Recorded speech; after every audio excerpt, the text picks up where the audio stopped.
necessarily choose to be the strongest Black woman. I have no choice. We put in on positions. Exactly. We're put in those positions. I would rather, you, yeah, I'd we're put in rather a embrace my position. You're femininity. forced to be strong. Yeah, I'd rather embrace my female side of me Yeah. and commit My to ensuring feminism. that you Yes, can do I want everything to you're supposed embrace to. my feminism more. You want to embrace what? My feminism, as in, What do you mean by that? like they say, you may be too strong. It's not even a funny matter. But anyways, um, you may be too strong and be like, okay, why you so tough? You act like a man. You're too tough. Soften up. Okay, I wanna. Okay, well, if you were able to take some of this weight, or you able to lead, maybe I don't have to be so rough or be so strong. I can embrace my feminism more and You be know, ladies, softer. this is how I've been. Guys, y'all should be proud of me. I've been being very nice, haven't I? Right, guys? Yes, you have. Yeah, nicer than usual. Yes. Nicer than usual. This, all right. Being feminine is a choice, just like being masculine is a choice. At the least, it's an extension of who you already are. When you see Rebecca and Leah, you know, more specifically, we look at Isaac's wife. Isaac or Abraham sent his servant to go find a wife because the women that were around him were ratchet.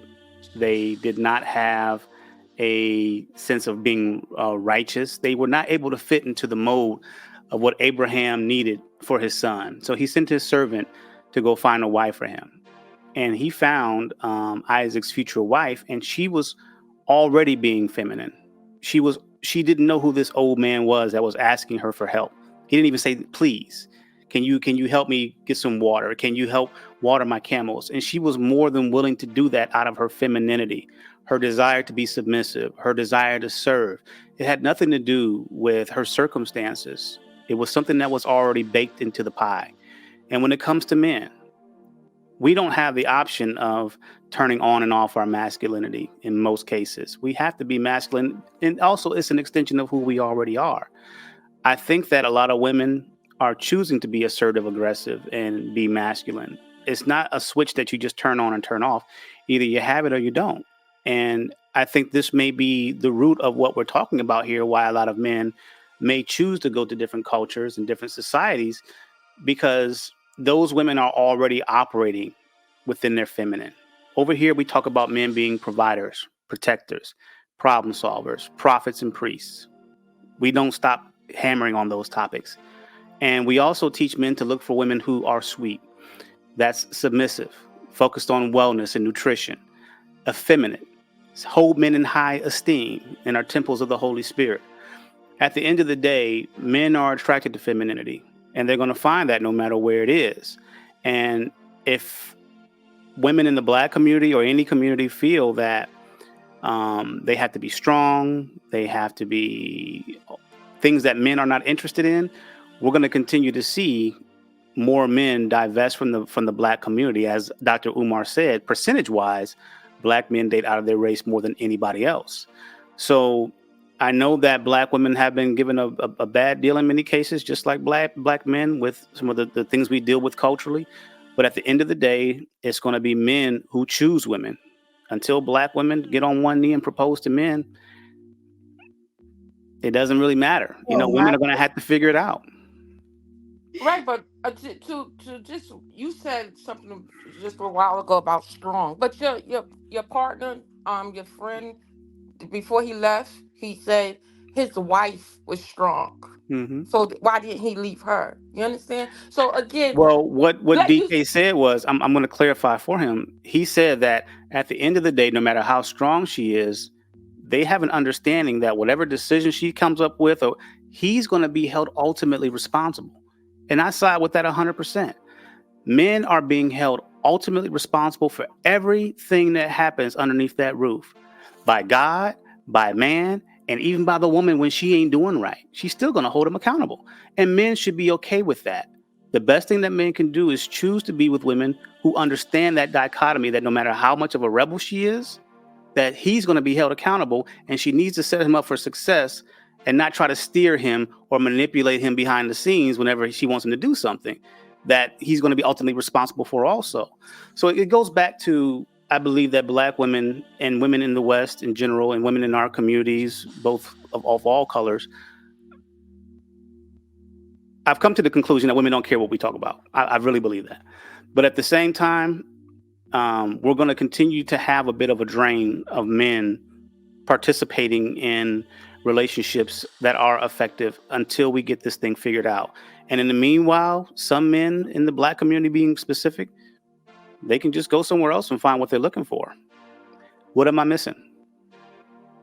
I guess you're missing the Excuses. fact that if all the Black men go looking for somewhere else, then I guess the Black women are, once again, if they don't want to go to other races, are forced to just be single and raising children on their own. So if Black men decide to just go ahead and go look elsewhere, but a Black woman doesn't desire to marry or date out of their race, then we're left to quote unquote be strong because we have no other choice but to play every role. No, they have a choice to be strong or to be submissive or soft. It's a To choice. themselves. No, to themselves. If the Black man isn't there and Hmm. we have a family to raise, I'm not going to be out here being weak and unhearted. You want to get ran over. You have to play a role of the masculine side too. There. Correct. And Mhm. and Correct. let's talk about the other side. I find that a lot of the Black men that have crossed over to the white, and then when the white women get tired of them, like Tiger Woods, again, these women turn on them, and then so Well, were that's those that's women, did that's a bit those women subjective. stop I being mean, and I'm submissive not trying to play tit for tat, but Black women divorce Black men at the highest rate of any group of women in the world. Black women based on divorce their what knowledge men. you based on what statistics? I work in the courthouse. I process divorces every day. Check out Okay. blackdemographics.com. And Stats made for Black people I by Black promise people. you, I process divorces every day, 100 and more. And let me tell you, you'd be amazed that you got more foreigners coming into this country getting divorced than anything. I didn't say by volume. I said percentage wise. Black women are 80% more likely to divorce their husband. If Black women have a college degree, it goes to 90% percentile of chance of them divorcing. White women are around 75%. Now, I'm not talking I about believe, Harrisburg. I Yeah. believe, I believe it's change. I believe it's changing. But Mm. they divorced. Why are they divorcing our husband? You putting a lot of questions on the woman. But what The we're number one talking to reason Black why couples men divorce, the number one reason why couples divorce it is because of irreconcilable differences. The second reason is because of financial issues and financial irreconcilability. Things are not reconciled financially. Um, and then you have cheating somewhere in a very close second or third. So those are the primary reasons why. And I'm not trying to say one group is wrong or necessarily right. All I'm trying to say is that the same issues that we were talking about with regard to people in the Black community maybe having some issues, and that's why Black Christian men are divesting from the Black community. Those same men are also finding issues in the dating arena and also with their partners.